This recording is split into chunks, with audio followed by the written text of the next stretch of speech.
You Yeah. know, Dr. Close, And I think, sorry to interrupt, I think we are actually playing out the hero's journey. I think this great the quest of our time is to hold the belief in spirit and the knowledge of how love is powerful yeah, against all odds so that others can find it. I don't know. yeah, I I yeah. just in listening to what you're saying, it's so heartwarming that you actually know the facts and the details.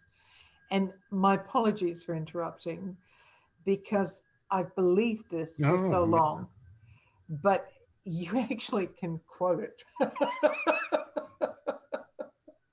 60 years well yeah. spent. Well, what makes it difficult for scholars at our point in time Mm. to um, accept is that a lot of it is from past life memories. Um,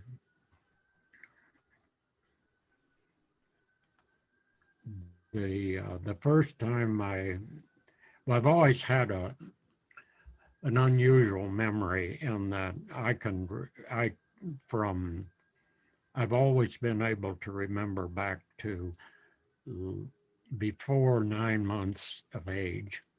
I have vivid memories that I told my parents about, and my mom said, no, you couldn't remember that because you were only 8 or 9 months old. So I described it to her in great detail. And she said, yeah, you do remember it. um, and then through meditation techniques and so forth, I've gone back through birth memories and before, and uh, the reasons that I accepted this incarnation and what my mission was. And then I go on back and I have memories. Now, it's, I have to say that reincarnation is not the simple thing that most people think it is. Um, it's actually like we're all consciousness. There's only one. I don't know. I don't think I finished my quote from Erwin Schrödinger. He said, there is no plural in consciousness.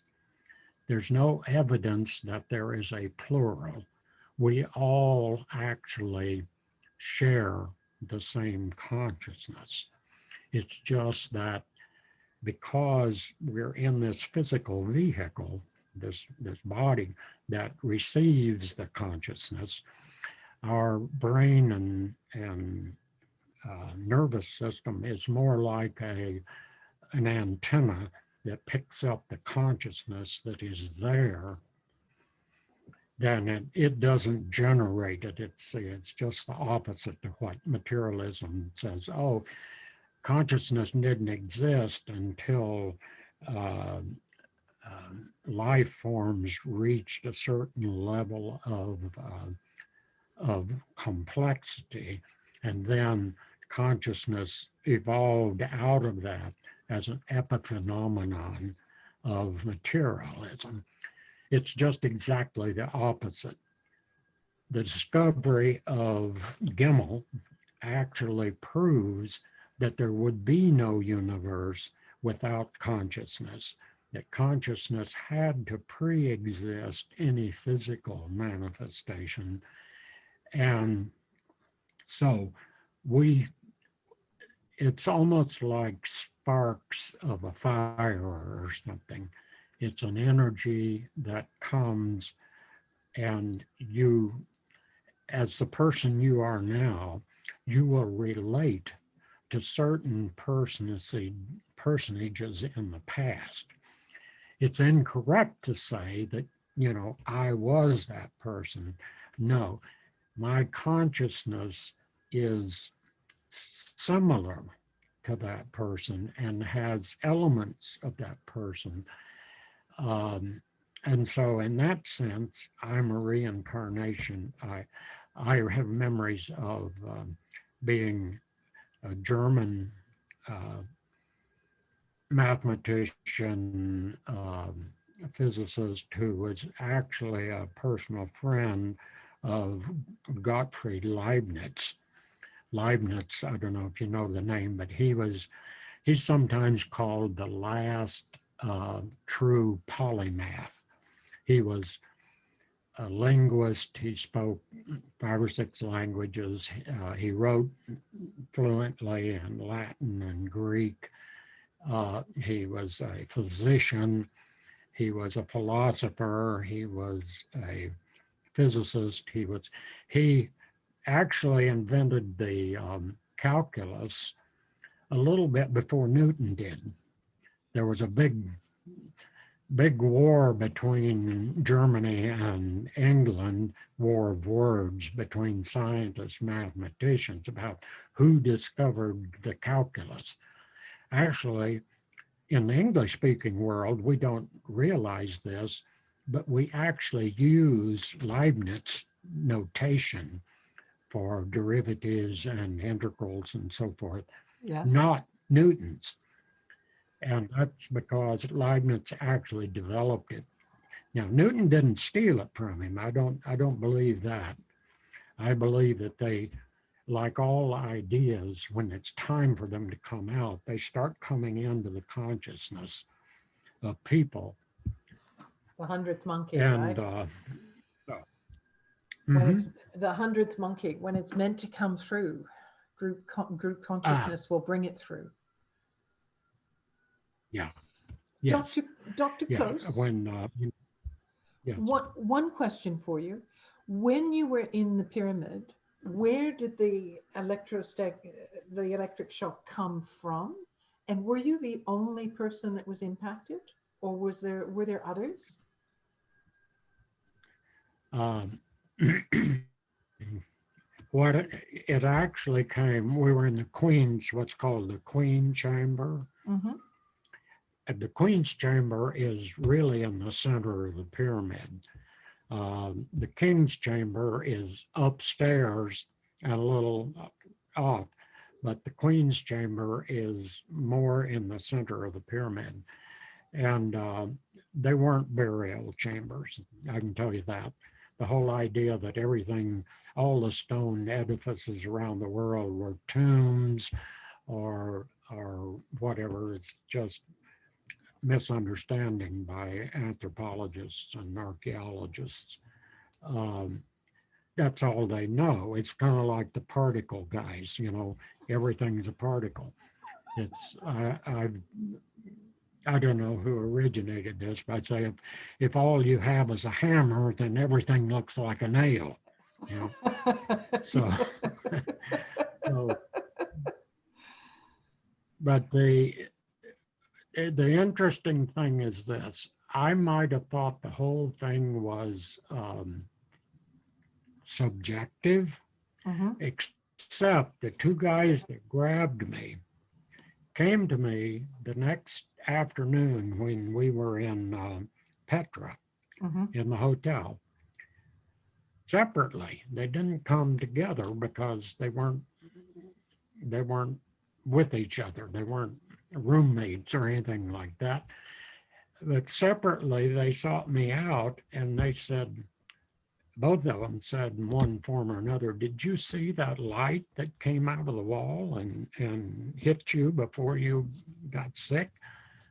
So they confirmed to me that it wasn't just a subjective imagination, that it was an actual objective thing that they saw as well. And I was the only one that was struck by it. It was like St. Elmo's fire, they call it, Yeah. and it happens in electrically charged areas. Yeah. And it came out of what would be the southeast corner.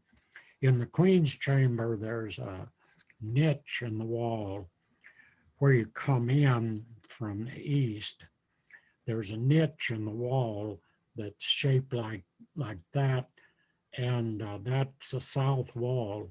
Well, this came from sort of the southeast corner of the chamber and hit me right here. And I saw it coming. They both saw it. Um, I didn't feel an impact from it. I just lost all sense of balance and went into this extreme vertigo where everything was spinning out of control. I told Jackie afterwards. Interestingly, she experienced some of this at the same time back in the States. She wasn't with us in Egypt. Ah, okay. But she experienced it. Jackie was a very psychic person, Mm. and she experienced it, some of it the same time that I did. Yep. And I was concerned in Petra. I made sure I called her because, Yeah. of course, most of the people, at least the 20, we went in groups of 20. Mm-hmm. So it was, not large groups because of the close quarters in some places inside the pyramid. But there were about 100 or 110 of us with Gary and Mary and everybody and the film crew. About 75 of us, I think, were actually involved in the film in one way or another. And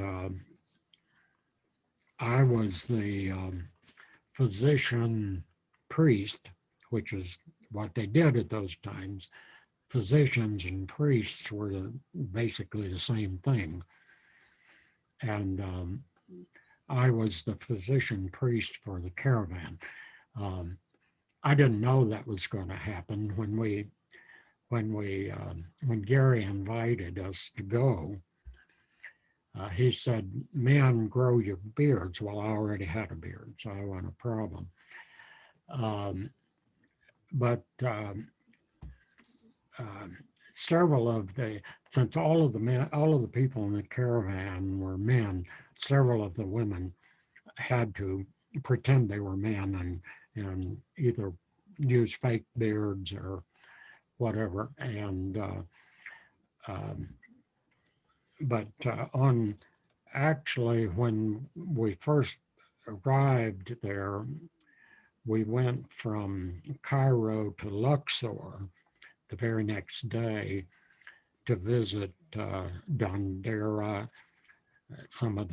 We got to go in places within that week or two that we were in Egypt, I think about 2 weeks, um, and see more than tourists usually get to see, and uh, and hear a lot more about it.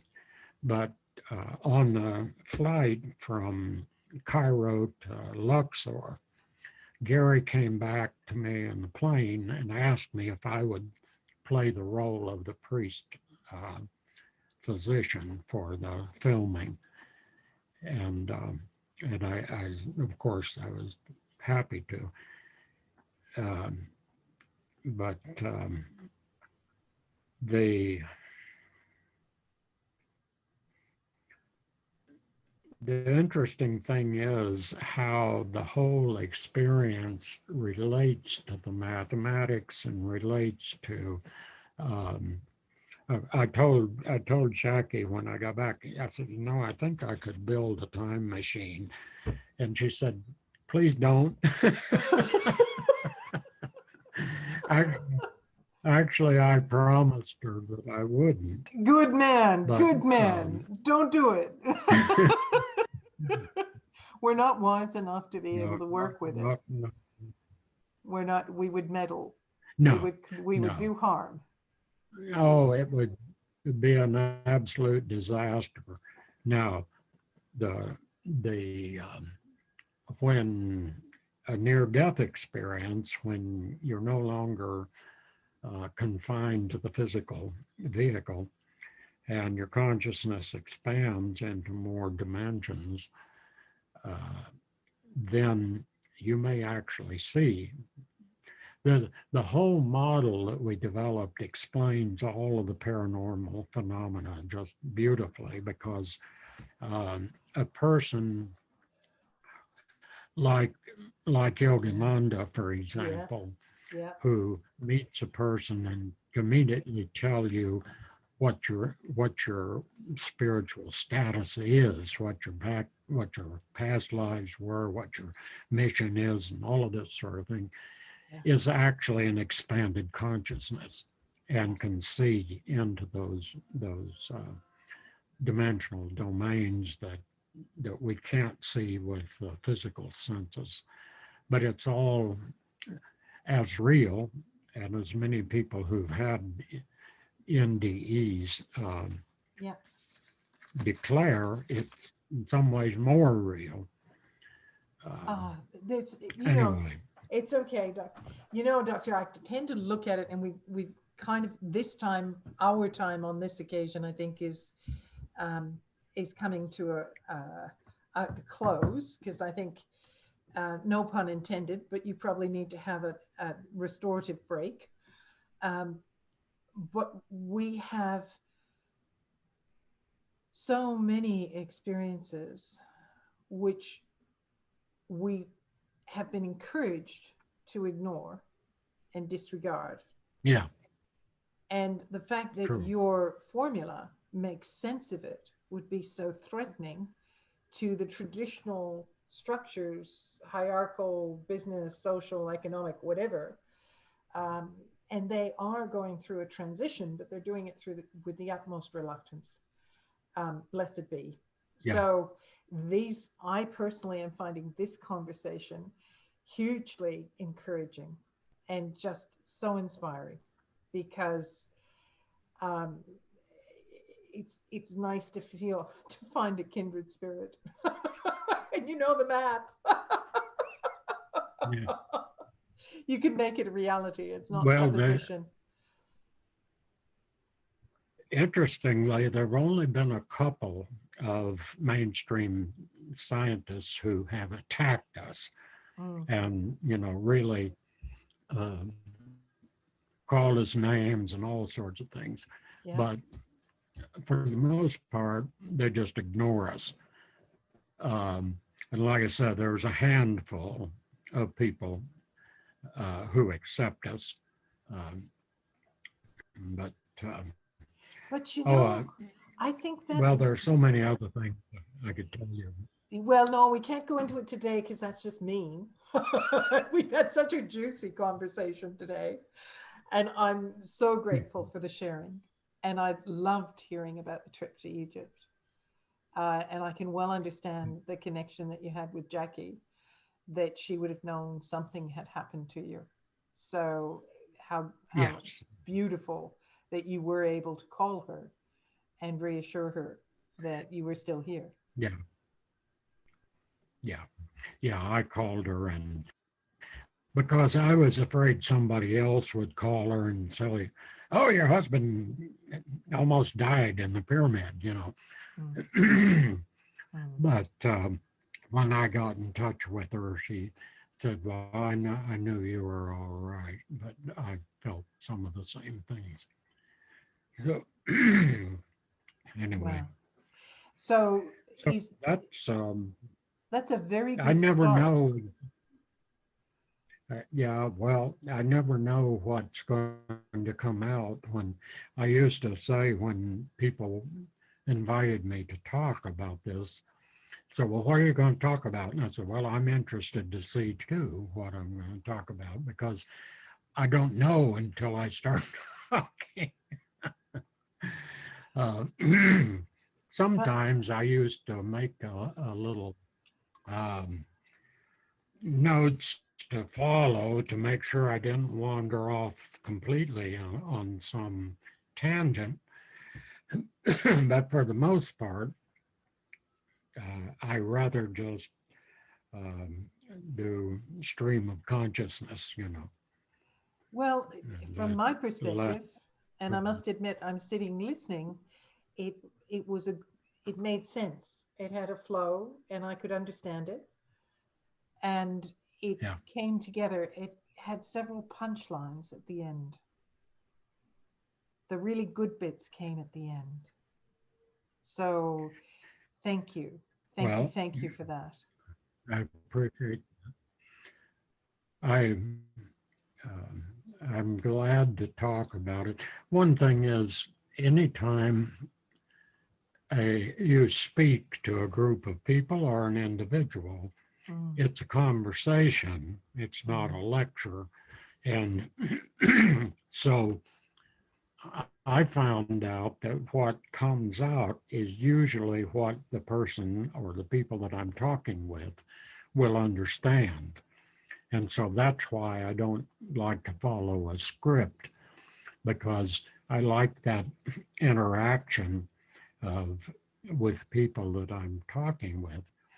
Because if I go off talking about something that is they don't even have any interest in and sounds totally crazy to them, then it doesn't serve any purpose. So I have to kind of try to be aware of what that person might be interested in, or what that person or people might receive as something that will make sense to them. well, I So certainly that's, understand more about quantum physics than I've looked at the books, and I don't have a mind for science. I have a heart for loving compassion. So it's like sitting in a waterfall and having beautiful facts fall all over me, doctor. So it was wonderful to be awash with numbers and have you drive. Just know that they were reinforcing my heart.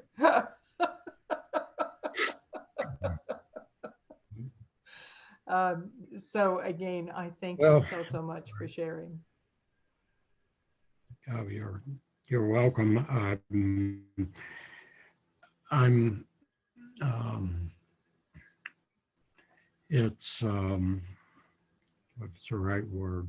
Satisfying to find people that I can share with. Yes, Um, yes. and that's the whole thing. Yeah.